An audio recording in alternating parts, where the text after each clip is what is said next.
বসতে পেরেছি। এই না আয়ুষ আরিয়ান, কেউ তো নেই।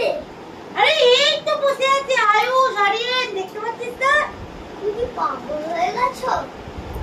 আরে না, পাগল হবো কেন? তুই ভালো করে দেখ, ওই তো বসে আছে, দেখ। কোথায়? কেউ তো নেই। কেউ নেই না? কেউ নেই? আরামজাদা, কেউ নেই তো লাইটের পাখাটা কিসের জন্য চলছে?